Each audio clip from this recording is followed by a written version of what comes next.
Hello everyone, I hope you all are doing well. So this week we have international relations to discuss. We will discuss 6 questions. All of them will be previous year questions.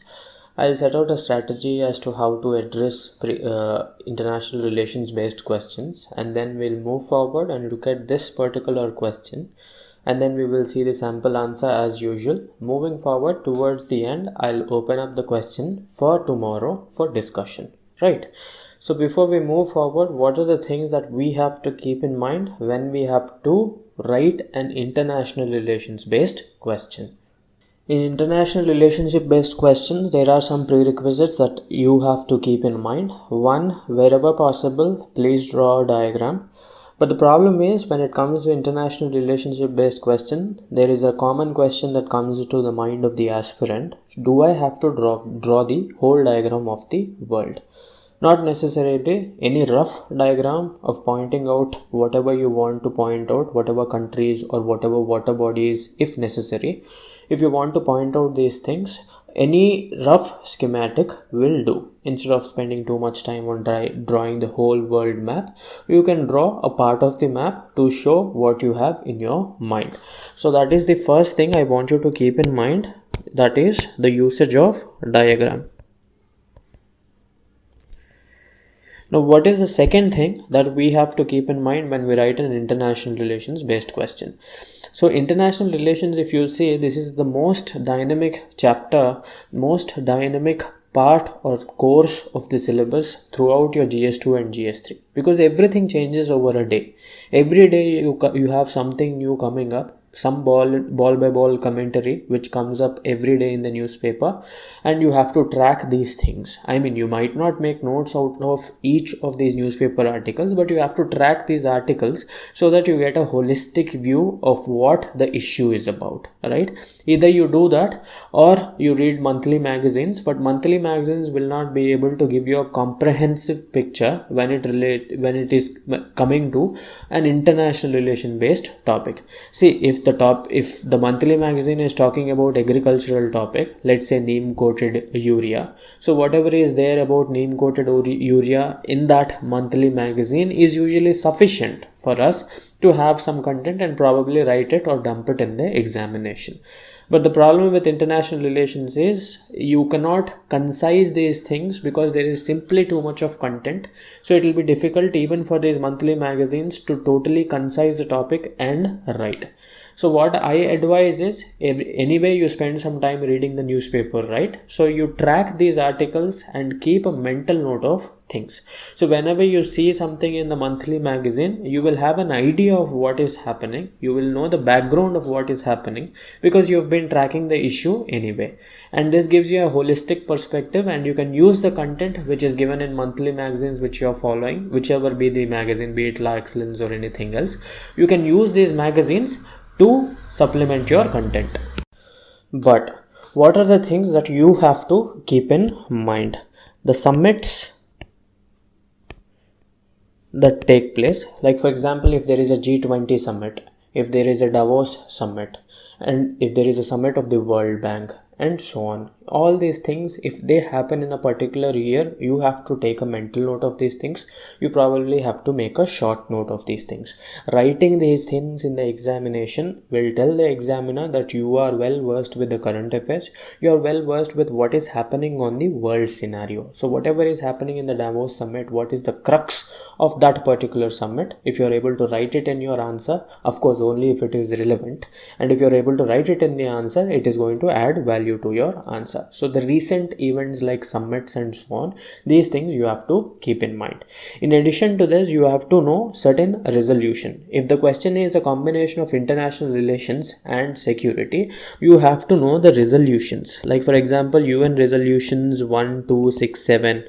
1267 is related to what? It is given by India, and in relation to South Sudan, I think it is 2428. I'm not sure about this, but it is somewhere in 2000s. So remembering these things tells the examiner that you can particularly pinpoint what is happening in the UN based scenario. You know these things, and these things will add value to your answer. In fact, these things are also relevant for your prelims examination, because I don't know if you all know this or not. Some time ago, UN resolution of 187 something was asked in the prelims examination itself, and it was related to worst forms of labor and child labor. That was a prelims question, and doing this kind of comprehensive preparation usually will give you an edge both in the mains examination as well as in the prelims examination. The idea is to read what is relevant. So supposing you are reading security based articles from the newspaper, you have to know what is important from that particular perspective. Now if you are reading an international relations based article, what is important is the summit, what is important is the mental note of the diagram and the UN resolutions, if any. In addition to this, what are the opinions of the author of that particular article. All these things are relevant. What is not relevant is what has happened today, what is going to happen tomorrow, all these kinds of day by day commentaries which are usually given in the articles. Like there has been a bombing in a particular city of Syria, and tomorrow an article comes which says that there is another bombing which has happened in another city of Syria. So all these things will not be important, and in fact this will burden your mind. All you have to keep in mind is that there are a series of bombing in Syria. Itna kafi hai, theek hai? Instead of plunging too deep into these nitty-gritties, you have to have a well-rounded view of what is happening overall.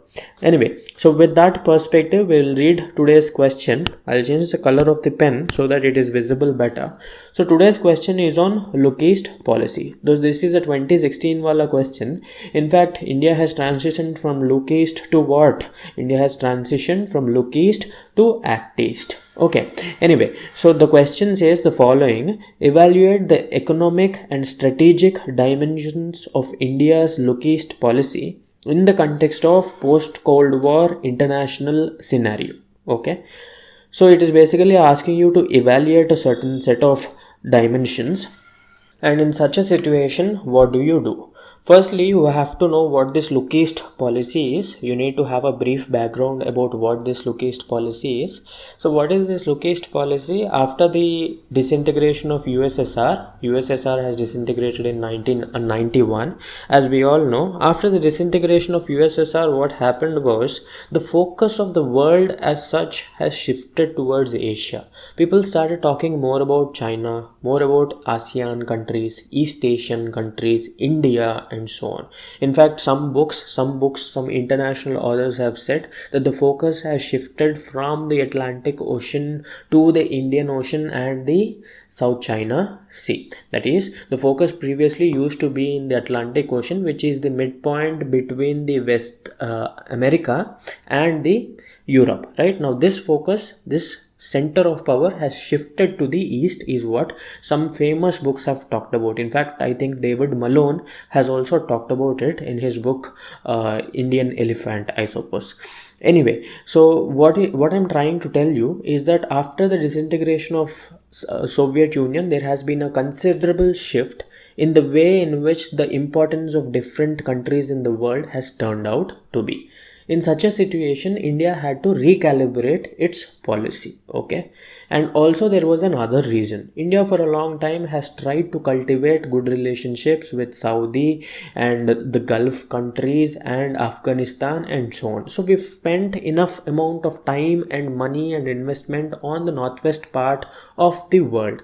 But it was time to spend some time on the eastern part of the world, and India in this context has launched its look east policy. So what were the reasons? One reason was the disintegration of the USSR, so the whole world was focused on East Asian and ASEAN countries, and India also was in light of this scenario has launched its look east policy. And the second point was that India for a long time has focused on Saudi Arabia and so on, and it was time to balance our strategy. It was time to balance our look and also look towards the east, which is why we've come up with this look east policy.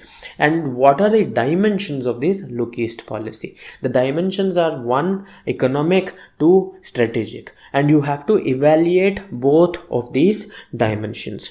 So firstly, I will identify the dimensions, right? dimensions. One of them is economic, the other is strategic. But this is not what the question has been asking me. The question has been asking me to evaluate the dimensions, and then I move forward and write a conclusion, which is 1 or 2 line conclusion. And how do I start my answer? I could start my answer by talking about what the Look East policy is. Instead of that, I could also talk about the post-Cold War international scenario, because using that, I can put in some more content in my answer. Let's say you approach this question in different ways. Firstly, you approach this question by talking about Look East policy, and then you talk about what is there in the body, and then you conclude. But where are you talking about post-Cold War international scenario? You could always add some more information using the question as such, right? So using this term, so initially I talk about how the post-Cold War situation has evolved, and in such a scenario, India has come up with its Look East policy.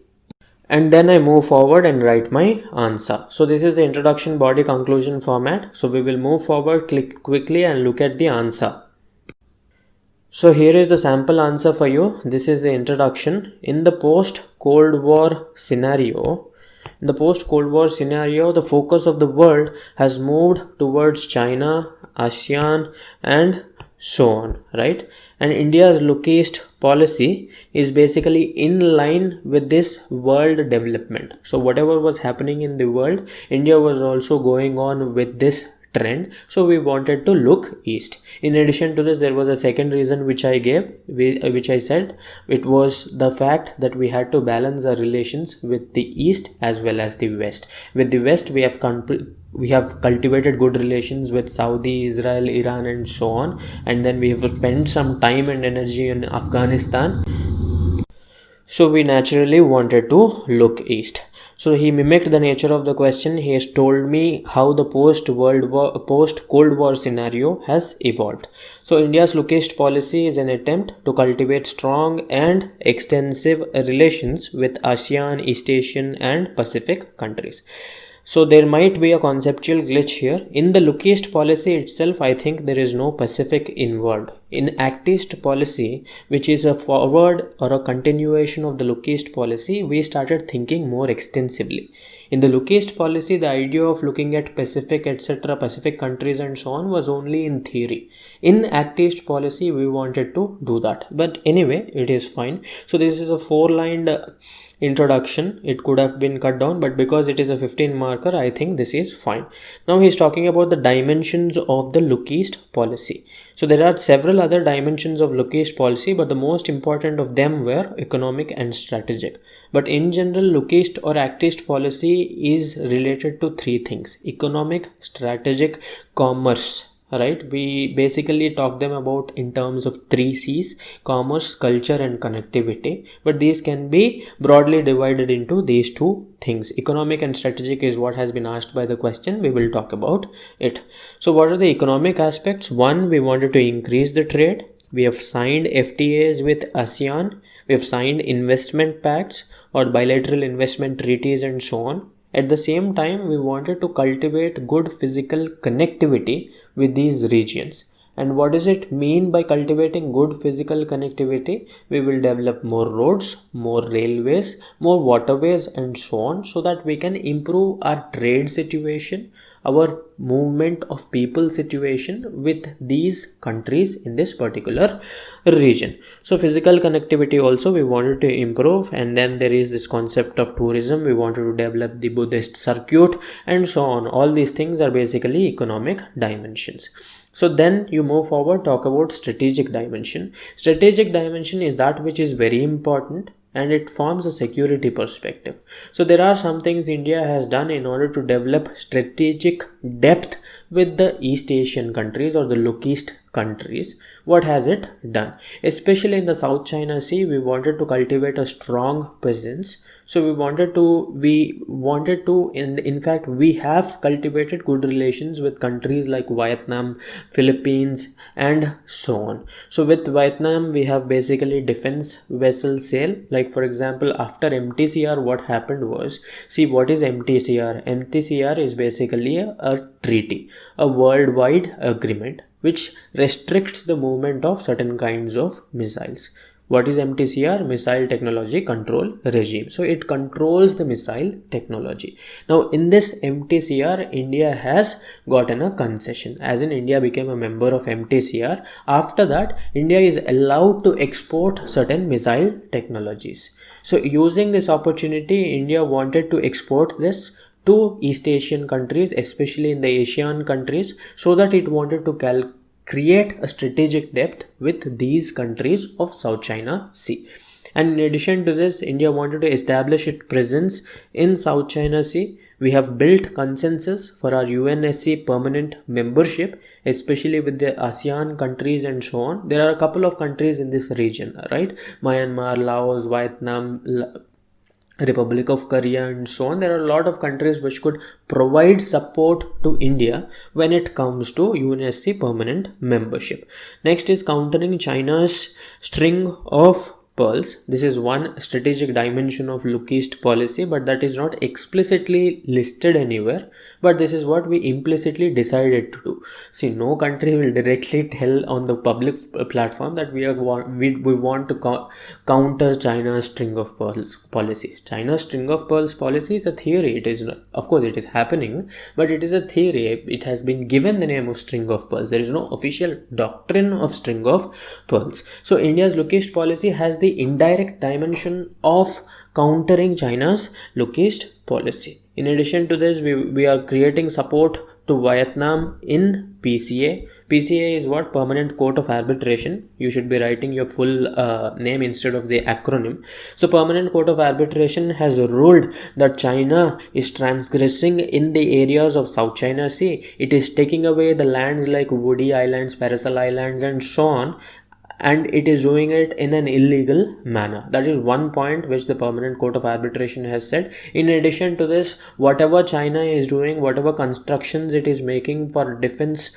purposes, it is hurting the environment of the region. This is also something what the Permanent Court of Arbitration has said, and India has supported this judgment. This of course has created a problem with China. The relations with China have soared for a bit, but anyway, so we've looked at the economic and strategic dimensions of the Look East policy. We will move forward and then look at what he says. So we have to evaluate the dimensions now. So the question is not about listing the strategic and economic dimensions. The question is about evaluation of these dimensions. So how do you see these dimensions? What has it led to? What is the impact of these dimensions? Are the impacts positive and so on? This is what you have to decide. So firstly, the Look East policy had a limited focus. Like for example, for a long time we did not focus on countries like Japan, Pacific Islands and so on. Only after Act East policy has come into the situation, into the fora, we have decided to look into these Far East countries. So that was one of the limitations of the Look East policy, that it was narrow in terms of its outreach.